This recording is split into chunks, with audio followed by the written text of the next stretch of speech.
Siri ya kutoa uhai wa mtu ni kati ya vitu visivyoweza kufichika milele.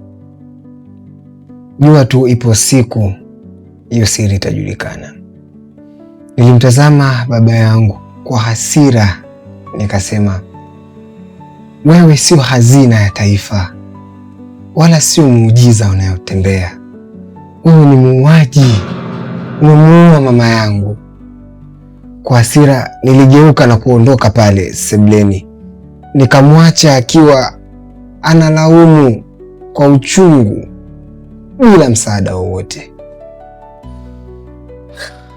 Hii ni Una Sura Mbaya, interview number 1. Jina langu ni Shahibu, mtoto pekee kwenye familia yetu, lakini shukrani nyingi nampa baba yangu mpendwa Mzee Muhammad, ambaye aliweza kunilea akiwa peke yake, sababu baba aliniambia mara tu nilipozaliwa mama yangu alitukimbia na kuniacha mimi na baba. Kwa kipindi chote hicho cha ukuaji wangu sikuwahi kumjua mama yangu wala kujua ni sababu gani ilifanya mama atukimbie mimi na baba. Katika umri mdogo kama ule, na pia sikutaka kujua sababu, baba hakupenda niulize maswali kama hayo mara nyingi. Baba yangu Mzee Muhammad ni maarufu sana hapa nchini, na pia anafahamika kwa jina la hazina ya taifa ama muujiza unaotembea, kutokana na ufanisi wake wa kuchonga mihuri yenye majina ya watu, ijapokuwa yeye ni kipofu wa kuzaliwa. Yani toka baba yangu hazaliwe hajawahi kuona uzuri wala kuhisi uzuri wa dunia hii.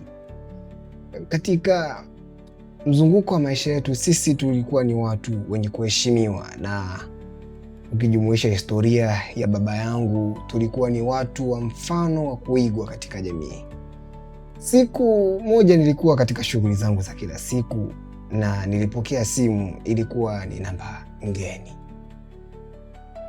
Sikuhitaji kujiuliza ni nani, kwa maana nilikuwa nikipokea simu nyingi ngeni kutokana na umaarufu wa baba yangu kwa kipindi hicho. Nilipokea simu hiyo na aliyeko upande wa pili alisema, "Halo, unaongea na ofisa Jumanne kutoka kituo cha polisi Chosen." Nikasema, polisi? Ndio, natumaini naongea na Shaibu kama sijakosea. Nikamjibu, ndio, mimi ni Shaibu. Ndio kijana, usiwe na hofu, ni polisi, lakini tunasikitika kukuambia tumepokea mabaki ya mwili wa mama yako hapa kituoni. Mama yangu? Nilikuwa ni kama mtu niliyeona mzimu kutokana na mshtuko niliopata kwa wakati ule. Mna uhakika gani ni mama yangu? Nilikuwa nauliza swali hilo kwa kigugumizi sana. Katika mabaki tuliyopokea kulikuwa na kitambulisho, hivyo basi tulivyofuatilia tukajua Miss Mary ni mama yako. Hii ilikuwa ni kama ndoto. Sikujua neno la kujibu kwa wakati huu. Rafiki yangu reporter Lina alikuwa akinitazama tu. Alishindwa kuelewa nini kinaendelea katika akili yangu kwa wakati ule, kwa sababu nilikuwa ni mtu ambaye sina kitu cha kujibu. Nilikuwa nimenata kwa bumbuazi. Polisi upande wa pili akaendelea kuongea, "Hivyo basi Mr. Shabani, inatakiwa ufike kituoni kwa ajili ya kuangalia taratibu zingine, kisha tutajua kitu kinachofuata." Then simu ikakata. Ilikuwa ni situation ambayo sijaielewa kabisa, kwamba mama yangu mabaki ya mwili wake yamepatikana. Baada ya miaka yote hii napata taarifa kama hii, ingali baba yangu aliniambia mama yangu alitukimbia nikiwa mtoto. Nini kinaendelea hapa? Sikuhitaji kuchelewa. Mapema sana siku iliyofuata ndienda polisi kama walivyonielekeza. Nilipofika walinipeleka moja kwa moja hadi chumba cha kuhifadhia maiti. Nilipofika nikiwa nasubiri wafunue shuka ili niweze kuona aliyekuwa nyuma ya shuka ni nani, Nilichokiona kilikuwa ni masalia ya mifupa tu ilikuwa imetapakaa kwenye meza ile. Kisha ofisa Jumanne akaniambia, kutokana na vipimo tulivyofanya tumegundua mama yako alifukiwa katika milima ya kaskazini miaka 40 iliyopita. Hatujaweza kugundua chanzo cha kifo, lakini hayo tu ndio tuliogundua hadi sasa. Kusema kweli, hali hii ilikuwa ni kama sinema. Sikuweza kupanga matukio yoyote haya, kwamba mama yangu alinikimbia, mama yangu amekutwa amefukiwa katika milima ya kaskazini na kilichokutwa ni mifupa. Mimi simjui mama yangu hata sura yake. Je, ni nini kilimtokea mama yangu? Naweza kufikiria. Kusema kweli, hali hii ilikuwa ni kama sinema kwa wakati huo. Siku iliyofuata tuliandaa mazishi kwa ajili ya kupumzisha mabaki ya mama yangu, lakini ilikuwa ni ajabu kidogo kwa sababu mazishi haya yalikuwa na watu wachache sana. Mazishi haya hayakuwa na watu wengi ambao kuja kutupa salamu za pole. Nilikuwepo mimi na baba yangu tu wakati wote. Lakini ilipofika majira ya jioni, walikuja watu 4 ambao walidai kuwa ni ndugu wa mama yangu, na alikuwa ni kijana mmoja pamoja na mashangazi wa 3 ndio walikuwepo pale. Baada ya salamu na wao kumuaga mama yangu, kutoa heshima za mwisho, walisema basi ni vyema tukakaa tuongee ili tuweze kujuana. Wewe ni ndugu yetu, inabidi tubadilishane maneno mawili matatu, na pia mimi nilihitaji kumjua mama yangu zaidi, na kwa nimekutana na ndugu zangu, ni wakati mzuri wa kumjua mama yangu.